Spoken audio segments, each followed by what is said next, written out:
here we should know about many terms which are coming in the thermodynamics. I'm Veena Dikshit. If you like my video, please subscribe my channel, share my video. No, you are not commenting on my video. If it is good, then say good. If it is not good, advise me how to make it good. Okay, thank you for watching. What is S represent?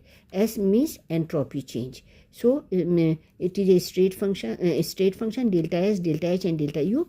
Delta G also state function because it is depending on initial and final state. Now we should know what is delta H vaporization. This is enthalpy change during vaporization, that is from liquid to gaseous state. When a substance in a liquid state converted into gaseous state, enthalpy change, that is heat required in this case, endothermic process, that is called delta H vaporization.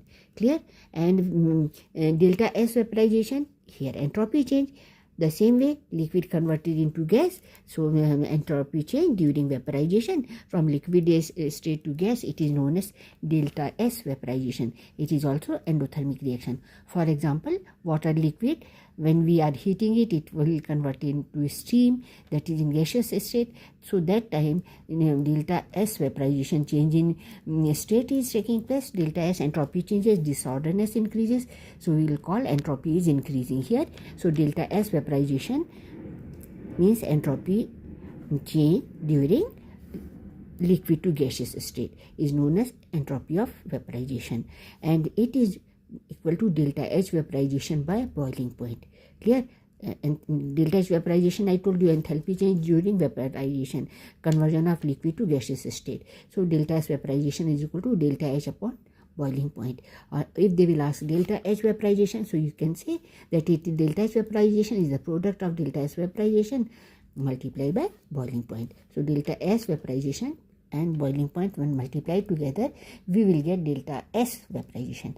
Now we will go for second case. Delta S fusion, it is entropy change during fusion. Fusion means solid to liquid conversion.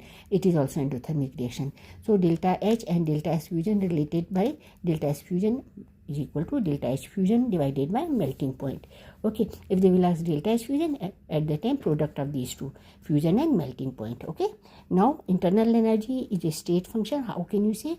Because it depends on initial and final state only. It is a state function and not a path function. Clear? So fill in the blanks they are asking, or such type of numericals they will give to you. Now one question also here, average bond energy. Bond energy, this and this is given. So what you have to do, take average of these two. So bond and energy of OH bond you can find out.